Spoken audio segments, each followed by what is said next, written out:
Most beautiful words, I always say made in the USA, the most beautiful words. We're going to have made in the USA like we haven't had before in a long time. In addition to the business leaders whose companies I will mention in just a moment, we have some great people, great senators. Marcia, where are you? Where are you, Martha? Martha? Marcia, thank you very much. Marcia Blackburn, Bill Cassidy. Bill, thank you, Bill. Ashley Moody. Ashley, thank you. And John Husted. John, thank you very much. And Representatives Byron Donalds, Buddy Carter, Rob Whitman, Mark Alford, Mike Rogers, Richard Hudson, and Abe Hamadeh. Thank you all very much.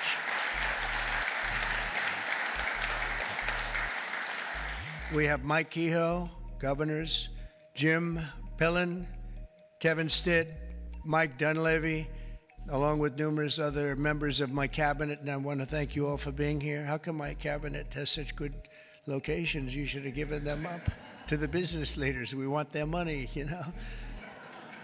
They have their very good locations. I'm not surprised. 100 days ago this week, we inherited the wreckage of 4 years of economic disaster under the previous administration. It was an economic disaster. It was a disaster at the border like nobody had ever seen before. And you probably see we've closed up the border 99.999%, meaning 3 people got in, 3. As opposed to hundreds of thousands of people coming in on a monthly basis, millions of people actually. There are periods where we had millions and millions of people pouring in on a monthly basis. We had 3 people. They buried companies in crippling regulations, waged war on American energy, pushed massive tax hikes, and gave us the worst inflation in the history of our country. In Biden's final year, the United States had the worst trade deficit ever recorded, and we lost 106,000 manufacturing jobs. Other than that, he's done a fantastic job. But now all that is changing, and all that's changing very fast, because we finally have the president who wants to put our country first. You have a president who believes in America first. In the first quarter GDP numbers just out today, core GDP, now we're removing distortions from imports, inventories, and government spending, was up plus 3%. But this is Biden's economy because we took over on January 20th. And I think you have to get us a little bit of time to get moving, but this is the Biden economy. But we still had and we've had a lot of things happen since November 5th that helped this economy because it was indicating a strong private sector growth, and it only started after November 5th. The private sector started really heating up after the election. Even though I wasn't there, people knew what we were going to be doing, and the private sector growth was actually very good. Very importantly, gross domestic investment was up an incredible 22%, which they had never seen before. Every new investment, every new factory, and every new job created is a sign of strength in American economy and a declaration of confidence in America's future. We really do. We've never seen anything like this. Even Samsung, whose name isn't mentioned here, but I heard that they announced this morning that they're going to be building a very big plant because they want to be able to beat the tariffs. It's the only way to beat them. The entire Trump economic agenda is about making it easier to do business in America, to create jobs in America, to hire American workers, and to build your factories here in America, not in China or any other country. And we're dealing with many, many countries right now, I will say. And I think I can say for Scott and for Howard and for some of the people that are dealing, there are too many to handle. I mean, to be honest with you, I'd love to hire some of the people running these companies. Boy, would you do a good job. I could have Jensen negotiate. He'd blow my people away, wouldn't you? I think even Howard would say that. Howard would say, we'll take them. He'd blow them away with big deals. One deal would be the end. That would be it. But we've terminated the Green New scam. It was a scam. And halted tens of billions of dollars of money, wasteful deficit spending. It was like throwing money right out the window. And in the coming weeks, we'll pass the largest tax cuts in American history. And I think even more so, we'll be doing things for business like you've never seen before. You saw it in a little smaller version at the beginning of our last term. You know, we had the most successful 4 years that any president has ever had. The stock market was up 88%. The other markets were up almost 100%. And that's despite COVID and all the crazy things happening. But we had a tremendous 4 years. We've given credit for that, actually. But our big, beautiful bill, as I call it, our big, beautiful bill, we may name it that, actually, will include 100% expensing retroactive to January 20th. So that's all the way back to just about the beginning of the year. So expensing 1 year, you take a deduction 1 year, so you can build your factories right now, essentially almost tax-free, if you think about it. Nobody's ever been given that. And we're going to make that expensing for a 4-year period at a full 100%.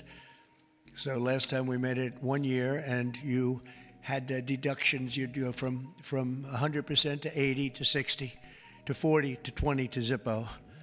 And now what we're going to do is we're going to keep it at that level, and we're going to have it for 4 years. So I believe that was one of the reasons that we had such unbelievable growth. Also, we allowed you to bring money back from outside of the country. It was impossible. You had to have 15 different law firms representing you. It was so complicated. And worse was that the tax rate was 65%. I lowered the rate substantially, but still a lot. You know, we shouldn't take your money just to hold you hostage, right? So we lowered it to a reasonable amount, and we took in trillions of dollars, came back. Apple brought in a tremendous amount of money. A lot of the companies here brought in a lot of money, and the businesses represented today clearly understand that if you build your factory in the United States, your tariff rate is 0, and you have other advantages too, and not the least of which is what I just said, having to do with the bill. Now, we have to get that bill approved, so call your local representative, please, and make sure that we get it approved, because I don't want to talk too early, but we're doing well with the Republican Congress. We have the Senate is doing great, and the House is doing great. John Thune has been spectacular. Mike Johnson has been spectacular. Marcia, you're in there working very hard and doing well. What do you think? Are we going to get it passed? We have to. Marcia, we don't get it passed, I'm blaming you. We have to. We have to get it passed. We will. I think we will. But I don't think we'll have any Democrat votes. If we don't get it passed, what would happen is your taxes go up 68%. Think of that. And we may not get one vote because they just vote against. It's Trump derangement syndrome, or maybe it's just they hate Republicans, or they hate what we're doing because they've lost their confidence. They've totally lost their confidence. They don't know what the hell is going on. And we are going to get it done. It's probably going to be fully Republican. Fortunately, we have the House, we have the Senate. And we may or may not have a couple of grandstanders. I don't know. But if we do, it would be good if you could work on anybody. I mean, if I were a Democrat, I'd be voting for it 100%. Because I think it's very dangerous politically not to vote for it. Think of it, your taxes go up almost 68%. So, but it looks like we're in good shape, I think. And hopefully we'll get it approved. It'll be the biggest bill ever approved in the history of our country, and it'll be the biggest tax cut ever approved in the history of our country. And in addition to that, regulations, which I'm doing in and outside of the bill, will be as big or bigger than we did last time. We have the record for regulation cuts in the 4 years. We cut 4 times higher than any other president in a 4-year period. And we're talking about 8 years and 2-term presidents. We were 4 times higher than any other president in terms of regulation cuts. And I went to a friend of mine who happens to be in the room, one of the biggest business leaders. I won't mention him because I don't know, maybe he'll like it, maybe he won't. I said to him, so have you had your choice between the big tax cut last time and the big regulation cuts, which were the biggest, again, the biggest we've ever done? I would have said taxes, but he would have said regulation. I said, which was more important to you? And he said, if I could only have one, yeah, if you could only have one, he said, most important would have been regulation. The regulation was more important than the tax cut. And I mean, we cut your taxes from almost 40% down to 21%. Now we're bringing your taxes down from 21% to 15% if you build your product, make your product in the USA. So if you make it in the USA, those chips, those beautiful chips, we'll make those suckers in the USA, and you're going to be all the way down to 15%. And I think there's never been anything like it. So now we're at the lowest scale for a large country, by far the lowest scale. Our pro-jobs, pro-American economic policies are a major reason that businesses around the world have announced $5 trillion of investment since November 5th, and now we think it's up to plus 8 trillion, and they're really coming in.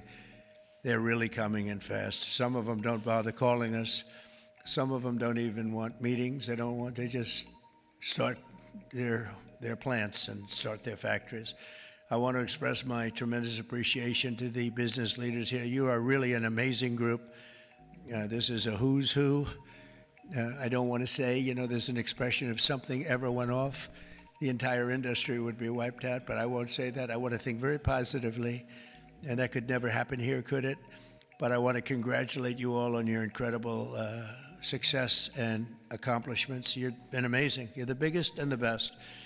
So I'd like to introduce some of you, President and CEO of Hyundai, Jose Munoz. Jose, thank you very much. Fantastic. Jose is investing $21 billion, including $5.8 billion for a new steel plant in Louisiana, which is a beauty. I saw a picture of it, which is going to create at least 1,500 jobs, just the plant alone. Thank you very much, Jose. Beautiful. Chairman and CEO of global shipping giant CMA, CGM, Rodolphe Sade. Thank you, Rodolphe. Thank you very much. Fantastic. Investing $20 billion in creating 10,000 new jobs at least. Thank you very much. It's fantastic. You'll be very happy. President and CEO of Toyota North America, Ted Ogawa, investing $88 billion. Where's Ted? That's fantastic. Thank you, Ted. That's fantastic. Ted's investing $88 million for car production at its West Virginia factory, which is a beauty. I've seen it, actually. Congratulations. Thank you very much for being here, Ted. Co-founder and CEO of Anduril, Brian Schimpf. Oh, Brian. Thank you, Brian. He's investing $1 billion for a new manufacturing facility in Ohio and display. Next to me is their 125-pound Roadrunner drone. Where is that little sucker? Where is it? Which is that? Whoa. That's a nasty-looking thing. That's a nasty. I look up there when I'm having dinner outside. I used to look up and see the moon. Isn't it beautiful? Now you see the moon, but you see drones all over the place. And I say, let's get the hell out of here. That's a good one, isn't it, huh? I can see it. CEO of Worldwide Amazon Stores, Doug Harrington. Thank you very much. Thank you, Doug, very much. Investing $4 billion this year alone, and I know they said they're going to be investing a lot over the next 2 years. We appreciate it very much. Thank you, and say hello to everybody. CEO of Venture Global, Mike Sable. Mike, thank you very much, Mike. Investing $18 billion in liquefied natural gas expansion in Louisiana. That's going to work out good. Thank you very much. President and CEO of Siemens USA, big company. Barbara Humpton. Thank you, Barbara. Thank you very much. Investing $285 million. Executive Global Chairman of Pratt Industries, friend of mine, Anthony Pratt. He's investing $5 billion. Thank you. Thank you, Anthony. I read a report today he's the richest man in Australia, but who the hell knows? Do you think you're the richest man in Australia? Close. I don't like to put you on the spot like that, Anthony, but that's pretty good. Thank you very much. That's great. $5 billion. Founder and CEO, Chobani Hamde Oliaka. Where are you? Thank you very much. Investing $1.2 billion. Thank you very much. CEO of Bell Brands USA, Yvonne Girard. Yvonne, thank you very much. Thank you very much. $350 million. President of Schneider Electric North America, Amr Paul. Amr, thank you very much. Investing $700 million for energy infrastructure in its largest investment in its 135-year history. Chairman and CEO of Johnson & Johnson. Oh, I know, I've heard of that company, huh? Yeah, my hair looks so beautiful because of your product. Joaquin Duato, $55 billion manufacturing plant and research and development and technology. Thank you very much, $55 billion. That's a lot. But you got to catch up with Apple and some of the others. We got to get you to make a little, you one of the few companies that could do that, right? Chair and CEO of Eli Lilly, a great guy. Every time I talk to him about drug prices, he sweet talks me. He tells me about the middleman. The middleman keeps telling me about the middleman. By the time I leave the meetings, I was telling my people, I say, gee, he's giving us a great bargain. You know, but David, you have done some job. David Ricks, you have done some job. I'll see you later, too. $27 billion, doubling its manufacturing investment in the U.S., and he's got a very hot topic right now going, don't you? This stuff is doing really well, isn't it? Really hot company. Thank you very much, David. CEO of Novartis, Vas Narasimhan, and that's $23 billion. Thank you. Thank you very much. Thank you, Vas. CEO of Genentech, Ashley Mugargi, $50 billion. Whoa, that's a lot of money. Good, thank you, Ashley. That's a big one. CEO of AbbVie, Rob Michael, $10 billion. Thank you very much. Thank you, good company. President and CEO of Thermo Fisher, Mark Casper, $2 billion. Thank you, Mark, very much. Chairman and CEO of Merck, great company, Rob Davis, $9 billion. Thank you very much, Rob. Chairman and CEO of Abbott, Robert Ford, $500 million. Thank you, Robert. Chairman and CEO of a company called IBM. Arvind, where are you? Where are you? Thank you very much. That's fantastic. $150 billion. That's all? That's great. Thank you very much. You've done a great job. You've done a great job with that company, too, I'll tell you. Chairman and CEO of GE Aerospace, Larry Culp. Larry, thank you very much, Larry. And Larry's investing $1 billion in manufacturing across 16 states, and with us as we have the model of their F-110 engine, which I hear is like, I must tell you, I hear it's the hottest engine there is. You got a gold mine over there, Larry, which powers our nation's finest fighter jets and other jets. And your big engine is really something that I hear is beyond anything that has been produced yet. So good luck with it. And Larry, I think we're going to ask you to say a few words, actually. So come on up. Thank you. Thank you. Thank you, Mr. President. It's an honor to be here representing all of my colleagues at GE Aerospace. We are today 125 years old, but we are inventing the future of flight. Today, we power 3/4 of the world's commercial airlines and nearly 2/3 of the U.S. military combat jets and helicopters. So what you see here with the F-110 powers 70% of the newest Air Force F-15s and the F-16s. I know you were in Michigan just yesterday. This is the engine that will be under wing on the F-15EX Eagle II that the Michigan Air National Guard will soon be flying. We're excited about what's happening at our company. We're investing $1 billion this year, as the President said, across 16 states, not only in our manufacturing footprint, but with so many of the small and mid-sized businesses that constitute our supply chain. There's a lot happening. We're excited about it. Mr. President, thank you for what you're doing, not only to revitalize U.S. manufacturing, but helping ensure that the U.S. aerospace industry, one of our biggest net exporters, continues to lead the world in innovation. Thank you. Thank you. Great job. And he has done a really great job. You took over a slightly troubled company, and now you've made it hot as a pistol. So that's really an amazing job you've done in a short period of time. Also with us is Chairman and CEO of SoftBank, Masa. Where's Masa? Masa, come on up here, Masa. Masa has pledged $200 billion plus another $500 billion with Oracle and OpenAI for a total of $700 billion. Thank you, Masa. Come on up, please.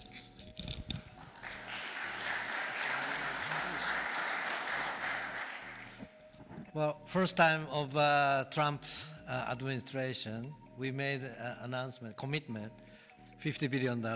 We delivered $70 billion over 4 years last time. This time, I tried to commit $100 billion, and President Trump said, "Oh, Masa, go for more."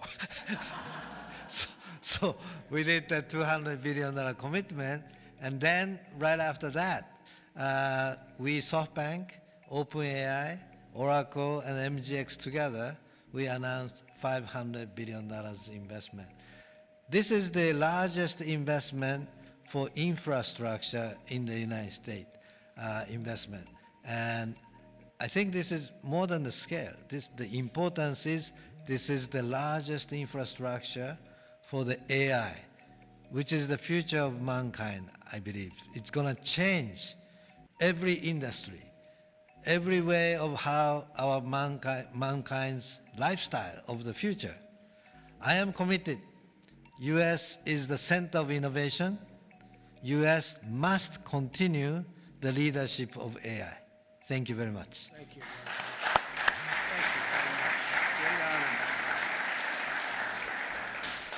Thank you very much, Masa. Been a friend of mine for a long time. These guys are mover. We got to say, you are really something. It's great. We appreciate it too. It's great spirit, great genius. Tim Cook from Apple is pledging, not only pledging, is committed to $500 billion. They're going to build plants all over the country, 7 or 8 different states. They've already started. And so I want to thank Tim. That's such a big investment for somebody that, had them pretty much in one location, as you know. Now they're coming into the United States, I believe, because of the spirit and the tariffs and the incentives. So that's Apple for $500 billion. And one of the most brilliant men that you'll ever meet, the man that's done in a short period of time something that is incredible. He's the founder, CEO, and president of NVIDIA, Jensen Huang. He's producing up to $500 billion over the next 4 years to manufacture the most powerful AI chips entirely in the USA for the first time ever. Jensen, would you come up and say a few words? This is a smart cookie.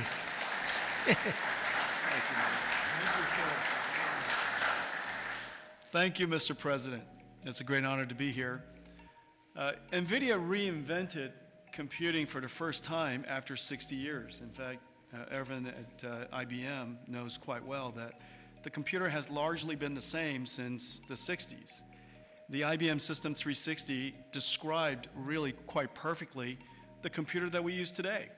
Central processing units, operating systems, the separation of hardware and software, I/O subsystems, multitasking, all of the words that we use to describe computers today were really invented in 1964, the year after my birth. Well, after all this time, we've reinvented computers again. This is what a processor looks like. It's on the right there. People say it's a GPU. That's one GPU unit, and it's 70 pounds, 60,000 parts, 10,000 watts. In order to manufacture it requires probably a couple of hundred companies in the supply chain. It is so heavy that it requires robotics to do. It's so precise. And just to test a supercomputer requires a supercomputer. And we're going to build NVIDIA's technology, the next generation of that, all here in the United States. Without the president's leadership, his policies, his support, and very importantly, his strong encouragement. And I mean his strong encouragement. manufacturing in the United States wouldn't have accelerated to this pace. Manufacturing isn't about low-cost labor anymore. Manufacturing is about technology. And most of the factories that build these systems today are the most advanced factories in the future. And we're going to use artificial intelligence and robotics and omniverse digital twin technology to make it possible for us to create the factories of the future. And we ought to build it right here. The really amazing thing is that this computer is the engine of a whole new industry. And this new industry is called artificial intelligence. And this new industry is a manufacturing industry in itself. That's a factory machine. Just as several hundred years ago, the dynamo was invented, water would come in and electricity would come out. Now electricity goes into this machine and incredible tokens come out, artificial intelligence. In order for this industry to thrive, we need to build these systems, of course, but we also need a progressive growth and industry-oriented energy policy, which this president has really put his weight behind. I really appreciate that. Without energy, we can't possibly have new growth industries. And we now have the backing of the administration, the backing of President Trump to support the creation of a whole new industry. This industry is going to enable a whole bunch of other industries. What we now call the AI infrastructure is going to revolutionize every industry that we know. All of the many CEOs in the room today are great partners of ours for that reason. We're working on artificial intelligence for many industries, from healthcare to drug discovery to life sciences, financial services, education, so many different industries. And that's going to be possible because we have the fundamental infrastructure here in the United States. And so I want to thank you, sir, for everything that you've done and the strong encouragement and the great policies that make it possible for us. Thank you, sir.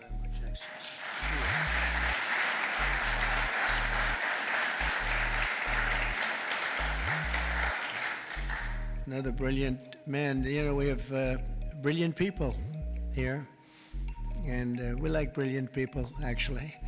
But we have a lot of brilliant people in this group, and it's an honor to be with you. Past 100 days have been fighting to reclaim our jobs and bring our country back to a level that it's never seen before, and again renew the American dream, which is what we're doing. We have tremendous spirit. I don't know if you've heard, but it's become really quite a story. I see Pete's right over here, Secretary of Defense. We have the largest number of new enlistees or people enlisting in the military forces that we've ever had. And if you remember, 6 months ago, we couldn't get anybody to sign up. That's a big turn in a very short period of time. And November 5th had a lot to do with that, and our Secretary of Defense and a lot of the people that you see sitting here really had a lot to do with that. There's great spirit. I can say that also with the police forces throughout the country. We're having a hard time filling them up. It's a dangerous job, but now we have waiting lists at almost every place. And that's an amazing accomplishment when you think. It's amazing.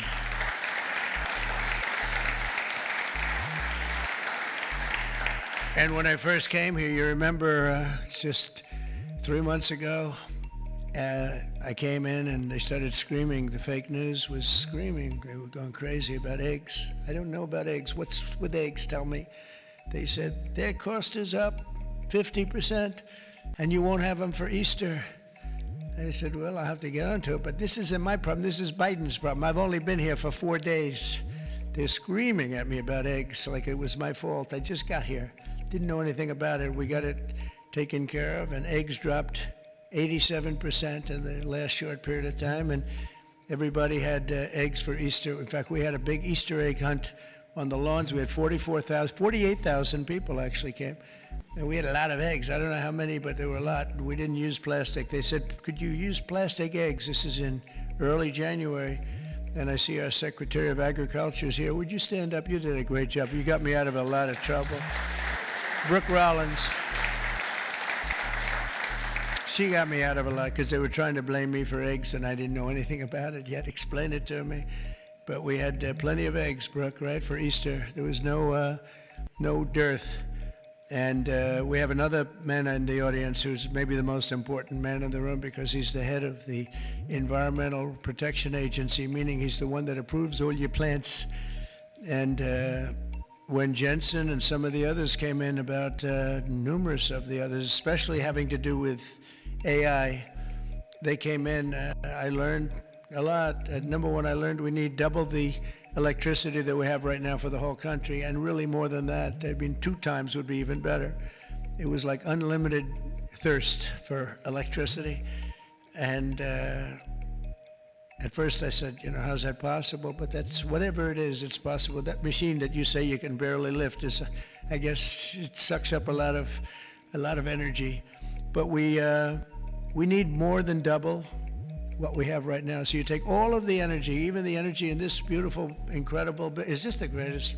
I mean, no matter, I don't care where you come from with your $50 billion plant, the White House is the White House, right? You got to see in the Oval Office, if you want to take a trip down to the Oval Office, any of you come down with me, I'll show you a beautiful office. It'll blow your beautiful offices away. They'll stop and they'll say, for a lot of other reasons, but it's a beautiful place. And if you want to, I'm serious, you can do that. But I told Jensen, I told Tim, I told everybody that's building these very big, incredible plants, really plants of the future, they were talking about hooking into the grid. I said, well, the grid is old and it's subject to mishap. Things can happen, including storms and much worse than storms. And if you want, I'll let you build your own utility plant, your own electric plant along with your building. You can build it inside of the plant or you can build it outside of the plant. And I went to Lee Zeldin right here and I said, Lee, we got to get fast approvals for these people. They're going to do the best job. They're going to have the best engineers, the best everything. We'd like to have them build their electric for them. They don't have to go outside. You become a utility. You become a great producer of electric, and if you have any extra, you put it back into the grid if you want, or you sell it back in.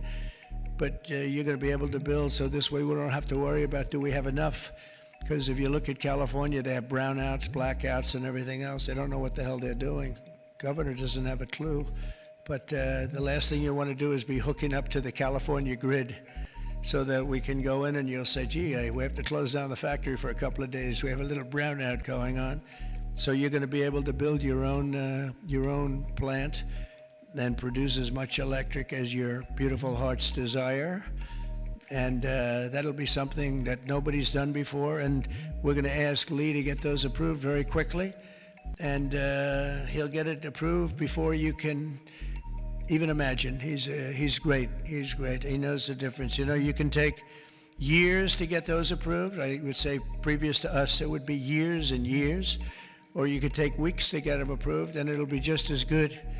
But they don't play games, and they're going to get it done, and they'll get it done very quickly. So that's going to be a big help because you're going to have unlimited energy, unlimited electricity. And I think it's going to really, we want to stay number one. We're number one right now by a lot. I will say this, if I didn't get elected, I would say get out of the AI business fast. Get out of all business fast, probably. Maybe get out of the country fast, because this country was heading in the wrong direction, but now it's heading in the right direction. I think it's the most consequential 100 days in the history of our country in certain ways. We had an editorial from a group that normally wouldn't give good editorials to people like me. And they said he's the most consequential president because of what he's doing with all of these policies that you're reading about, long beyond the electricity and the plants, having to do with many other things like secure borders and all of the many, many things. I could go down and name them. We're gonna be getting tremendous amounts of drug and pharmaceutical companies going to be pouring into the country. They're going to have to. They're going to have to. And we're going to give them a lot of time to do it, but after that, there's going to be a tariff wall put up. And they won't be happy about it, but they'll be happy if they start building right now. Right now, it's going to be build, and after a certain period of time, it's going to get tougher, and then it's going to be real hard to do business in this country. So for the pharmaceutical companies, chip companies, a lot of different companies, we're all set to really grow. Groceries are down. The grocery prices are down. Gasoline prices are down. We had some gasoline selling for $1.98 a gallon just recently in 3 different states over the last 2 days. It was at $4, and it was higher than that in some places. It was over $5. We have it way down. Energy prices are down all over the country. Mortgage rates are actually down slightly, even though I have a guy in the Fed that I'm not a huge fan of, but that's all right. These are minor details. Don't tell him I said that, please. As the cameras rock and roll back there. No, he should reduce interest rates. I think I understand interest a lot better than him because I've had to really use interest rates. But we should have interest rates go down. It would be positive, but it's not going to matter that much because ultimately what we're creating has much more to do with other things than it does just pure interest rates. But it would be nice for people wanting to buy homes and things. The prescription drug prices just saw the largest monthly decline ever recorded. So, David, I'm having a little bit of an impact, at least on you, as I browbeat this guy. He looks like he's 25 years old. He has this massive company, Eli Lilly, and it has no impact on him whatsoever. But I just see this number just came out. It's the largest monthly decline ever recorded. Yeah, but it's probably about 2%. They did that to make me feel a little bit better. But I appreciate it. We have achieved the lowest number of illegal border crossings in U.S. history, and we're at a level that nobody thought we could get to in 2 years, let alone a couple of months. And I think Kristi Noem is here someplace. Where is Kristi? She's here. Stand up, Kristi. And Tom Homan. And I see Linda. Stand up, Linda. You are doing so good. Education. We're bringing education back to the States, where it belongs. And she's been incredible. She's very upset with Harvard. They have $53 billion in a fund, and yet they want more grants. And it looks like we're not going to be giving them any more grants, right, Linda? And, a grant is at our discretion, and they're really not behaving well, so it's too bad. But our country is roaring like never before. Nobody's ever really seen anything like this. And again, the big thing is whether it's $8 trillion or even more than that, by the end of the year, it could be a number that would be, I think it's already, there's never been anything like it, but this is in a period of a couple of months. I think by the end of the year, the numbers will be just staggering. It's really going to be something very special, and I'm very honored to be with you. And I'd ask if anybody has any questions, please. This is your time. This is your time. You'll be live on television, all the fake news back there. Now that'll keep them down, right? That's the way to keep them down, unless they're bad people, in which case, unless they want to make some news. Would anybody have any questions? Anybody? Business leaders? You want to know anything about depreciation? No? I love it. We've done such a good job, we don't have to take. Howard, would you like to say a couple of words, please?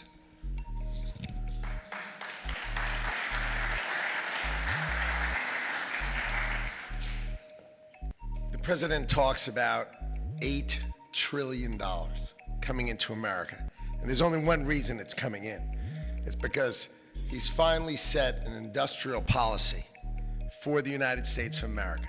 We are the greatest economy in the world. We finally have a president who understands that we need to reindustrialize. We need to be made in America, made in the USA. And you feel it. You feel it with these leaders. You feel it across all your peers. Everyone feels it. It's coming back to America, and we are going to be rocking. So thank you, sir. Great job. So thank you very much, everybody. And for the business leaders, if any of you would like to come down to the Oval and say hello, if you've never seen it, if you have seen it, just go home and enjoy your lives, count your money. But if you'd like to come down, I'm heading down there now. And again, thank you very much, everybody. Pam, you're doing a fantastic job. You're doing a fantastic job. Thank you very much. Thank you, everybody. Thank you.